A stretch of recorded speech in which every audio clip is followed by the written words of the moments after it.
this is Anne from AM Fashion Designing. இந்த வீடியோல நாங்க ஒரு ஸ்லீவ்ஸ் என்னன்னு அளந்து மார்க் பண்ணி அதுக்கு பிறகு கட் பண்றதுன்றத பார்ப்போம்.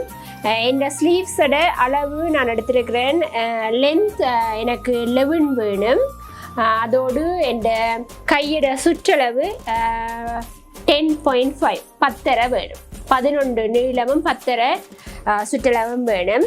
இப்போ லைனிங்கில் தான் நான் முதலாவது இதை கட் பண்ண போகிறேன். பாருங்கள், லைனிங் ஆல்ரெடி இப்படி டபுளாக மடித்து தான் வரும். இதில் நான் என்ன செய்ய போகிறேன், அதை திருப்பி இன்னொருக்கா டபுளாக மடிக்க போகிறேன். ஏன்னா எனக்கு 2 ஸ்லீவ்ஸ் வேணும். அப்போ 2 ஸ்லீவ்ஸ் வேண்டாம். பாருங்கள், இது 4 மடிபட்டுருக்குது. ஓகே, இப்போ இதோட லென்த் எங்கே வரும், இந்த சைடில் வரும் லென்த். எனக்கு லென்த் 11 தேவை. 11 தேவைன்னா ஸ்டிச்சிங் அலவன்ஸ் நாங்கள் விடணும். மேலேயும் கீழேயும் 1/2 inches, 1/2 inch. அப்போ 11 + 1/2 inch சேர்த்தா 12 வரும். இதில் 12 நான் அளந்து மார்க் பண்ணுறேன். அதையே இங்கேயும் 12 அளந்து மார்க் பண்ணுறேன். இங்கே கீழே நேராக இல்லாட்டி நான் இதை என்ன செய்யணும், நேராக்கிடணும். அப்போ நேராக்கிடுறேன்.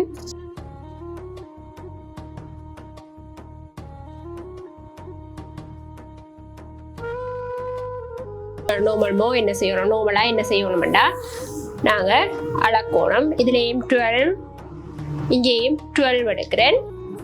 அந்த 12 நேராக்கினா பாருங்க, ஒரு செவ்வகமாக ஒரு பீஸ் ஒன்று எனக்கு வந்துடும். இதுக்குள்ள தான் இப்போ இந்த ஸ்லீவ்ஸ் ஃபுல்லாகவே வரப்போகுது. இந்த ஸ்லீவ்ஸோட கீழ் சுற்றளவு எனக்கு 10 வந்தது. அப்போ 10 2 பிரித்தா 5.25. 5.25 எனக்கு முதல்ல நான் இதில் மார்க் பண்ணுவேன்.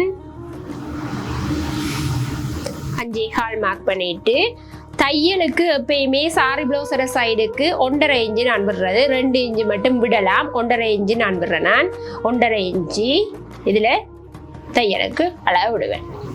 இங்கே 5.25 எடுத்தா எப்பயுமே 6.25 7.25 2 inch கூட்டி எடுத்துறேன்டா என் ஆம்ஹோலோட சுற்றளவுக்கு சரியாக வரும். இங்கே 5.25 எடுத்துறான். இங்கே அப்போ 7.25 எடுப்பேன். இங்கே தையலுக்கு 1.5 inch எனக்கு காணாமல் இருக்குது. நான் இதை பிறகு அட்டாச் பண்ணுவேன் இந்த ஸ்லீவ்ஸில். ஓகே, இப்போ இதில் இருந்து இங்கே எவ்வளவு ஆழம் விட்டு இந்த கையை நான் வெட்டணுமென்றதை பார்க்கணும். அதுக்கு என்ன மார்பு சுற்றளவு தேவை. எனக்கு மார்பு சுற்றளவு இந்த சாரி ப்ளவுஸுக்கு 40. 40ன்னா 40 10 பிரித்தா 4. அப்போ 4 தான் இந்த ஆர்ம் ஹோலுக்கு நான் டெப்த் ஆழம் கொடுக்க போகிறேன். அப்போ 4 இதில் மார்க் பண்ணி அதில் நேரம் ஒரு கோடை போட்டுட்டு பாருங்க, 7.25 இதில் அளவு இருக்குது. இப்போ இதுதான் ஸ்லீவ்ஸோட இப்படி ஸ்லாண்ட் ஆக்குறோம்னா ஸ்லீவ்ஸோட எங்களோட கோடு வந்துடும். அதுக்கு முதல் என்ன செய்யணும்னா, இந்த தோல் மூட்டு ஸ்லீவ்ஸில் எப்பயுமே நாங்கள் கூறாக்கக்கூடாது. கூறாக்கினா அந்த தோல் மூட்டு இப்படி இழுபட்டு வந்துடும் சாரி ப்ளவுஸுக்கு. அப்போ அந்த தோல் மூட்டில் நாங்கள் என்ன செய்வோம், 1 inch மார்க் பண்ணுவோம். அந்த 1 inchல நாங்கள் சிசர்ஸ் வைக்க மாட்டோம். அது 1 inch அப்படியே டிரெக்டாக நேராக வெட்டுப்படணும். அந்த 1 inchக்கு பிறகு தான் நாங்கள் என்ன ஷேப் செய்தாலுமே ஷேப் செய்வோம். இப்போ 1 inchக்கு பிறகு இங்கே 7.25 போட்ட மார்க் 4 கீறி இந்த பிறகு இந்த புள்ளி எடுத்துருக்கிறேன். இங்கே இந்த 2ஐயும் கனெக்ட் பண்ணுவோம். இனி கனெக்ட் பண்ணினா இந்த கோட்டை பாருங்க, அளந்து பார்த்தா கிட்டத்தட்ட 7.5 வருது. அது எத்தனை வந்தாலும் பிரச்சனை இல்லை. ஒவ்வொருத்தட அளவுக்கு வேற வேறு வரும். அதோட சென்டர் பாயிண்ட்டை பிடிங்க. முதல்ல சென்டர் பாயிண்ட்டை டேப் வச்சு இப்படியே பிடிக்கலாம். டேப்பை சரியாக நீங்கள் மடிச்சிங்கன்னா சரி, டேப்பை மடித்து சென்டர் பாயிண்ட்டை மார்க் பண்ணுங்க. அதுக்கு பிறகு இந்த 2 பிரிப்பட்ட பகுதியில் ஒவ்வொரு சென்டர் பாயிண்ட்டையும் கண்டுபிடிப்போம். எப்படி இப்படி டேப்பை வச்சுட்டு டேப்பை பிரித்தோம்டா 2 இதில் சென்டர் பாயிண்ட் வந்துடும். இங்கே வச்சுட்டு திருப்பியும் டேப்பை மடித்தோம்டா சென்டர் பாயிண்ட் இதில் வந்துடும். இப்போ என்ன செய்ய போகிறோம்டா, ஒரு சிக்ஸாக் மாதிரி ஒரு ஷேப் தான் இந்த கையில் நாங்கள் கீற போகிறோம். இந்த கையில் ஷேப்பை கீறுறதுக்கு ஃப்ரெஞ்ச் கர்வ்ன்ற ரூலர் எல்லாம் இருக்குது. ஆனால் நான் கையால் தான் கீறுறேன். எனக்கு கையால் கீறி பழக்கம். இன்னொரு வீடியோவில் நான் ஃப்ரெஞ்ச் கர்வ் வச்சு கீறி காட்டுறேன். இப்போ என்னென்னு நான் அந்த கேர்வை கீற போகிறேன்னு பாருங்க. கேர்வ் கீறேக்க இங்கே இந்த இடத்துல ஆகிலும் கூட உயரக்கூடாது, இந்த இடத்துல ஆகிலும் குறைய போகக்கூடாது. அதுக்கு என்ன செய்வேன்டா, இந்த நாங்கள் போட்ட நேர் லைன்ல இருந்து அரை இன்ச்சு மார்க் பண்ணுவேன் சென்டர் பாயிண்ட்ல. இதில் நாங்கள் எடுத்த சென்டர் பாயிண்ட்ல அதே மாதிரி இஞ்சையும் அரை இன்ச்சை மார்க் பண்ணுவேன். அதுதான் லிமிட் அந்த சிக்ஸாக் போகிறதுக்கு. இப்போ பாருங்க எப்படி சிக்ஸாக் வருதுன்னு. இதில் தொடங்கி இந்த அரை இன்ச்சு மட்டும் ஏறும், பிறகு இந்த சென்டர் பாயிண்டால் இறங்கும், திருப்பி இந்த அரை இன்ச்சால் ஏறும், பிறகு இந்த கையோட நடுப்பகுதிக்கு வந்து சேரும். இவ்வளவுதான். இதுதான் அந்த சிக்ஸாக். அதாவது கொஞ்சம் ஸ்லாண்டாக எஸ் மாதிரி இருக்கும், அல்லது சிக்ஸாக் மாதிரி வரும். இப்போ பாருங்க கையோட அளவு சரியாக வந்துட்டுது. இங்கே நான் கையோட கீழ்ப்பகுதியோடு இதை மார்க் பண்ணுறேன். இங்கால ஜாயின் பண்ணுறதுக்கும் இடம் விடுவேன். ஆனால் நான் உங்களோட கையோட கட்டிங்கை வெட்டி காட்டுறேன் எப்படி வருதுன்னு பாருங்க.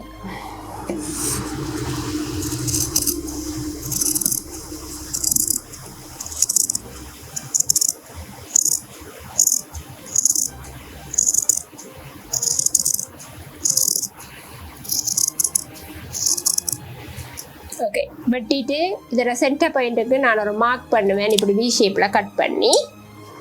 அதே மாதிரி இங்கே இதில் தையல் பகுதியிலையும் ஒரு வி ஷேப் மாதிரி கட் பண்ணி மார்க் பண்ணுவேன். இப்போ பாருங்க கை வந்துட்டுது. இதுதான் கை. இதில் நான் இந்த ஒரு சின்ன இடம் கொஞ்சம் அட்டாச் பண்ணணும். இது எனக்கு எக்ஸஸ் ஆகிருக்குது.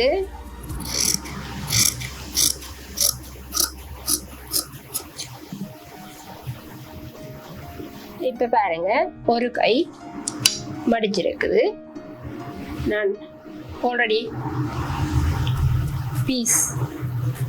2 பீஸ் எடுத்தபடியா 2 கையுமே வந்துட்டுது. இப்போ எனக்கு வடிவா ஒரு கை வந்துட்டுது. இந்த கையில் நான் இப்போ இன்னும் ஒரே ஒரு மாற்றம் செய்யணுமெண்டா, எந்த முன் பக்கத்து கையில், அதாவது ப்ளவுஸோட முன் பக்கத்து கையை நான் இன்னும் கொஞ்சம் ஆழமாக்கணும். அதுவும் சேம் சிக்ஸாக் தான் ஆழமாக்குற ஷேப் வரும். அது என்னென்ன ஆழமாக்குறேன்டா, சரியான ஈஸியான முறையில் ஒருத்தரும் ஒரு கன்ஃபியூஸும் ஆகாமல் செய்யக்கூடிய முறை ஒன்று காட்டுறேன் பாருங்க. இந்த பாருங்க, இதில் நாங்கள் சென்டரில் இந்த லைனில் சென்டரில் மடிச்சிருக்கிறோம். இதுலேருந்து ஒரு 1/2 இன்ச் நாங்கள் இன்னும் கொஞ்சம் தள்ளி இந்த கையை இப்படி மடிப்பேன். இங்கே இந்த கையோட நீளத்தில் எந்தவித உயரத்தில் எந்தவித மாற்றமும் வரக்கூடாது. இதில் ஒரு 1/2 இன்ச் இங்கே தள்ளி இருக்கிறேன். இப்போ பாருங்க, இதில் திருப்பி ஒரு எஸ் மாதிரி ஒரு அடையாளம் வந்திருக்குது.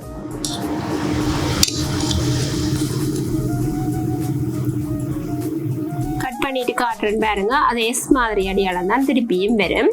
சிக்ஸாக் தான் அதுவும் திருப்பி வரப்போகுது. இந்த இடத்தை நாங்கள் இப்போ கட் பண்ணி எடுத்தோம்னா முன் பக்கத்துக்கு ஜாயின் பண்ணுறதுக்கு ஓகே ஆயிரும் இந்த கை.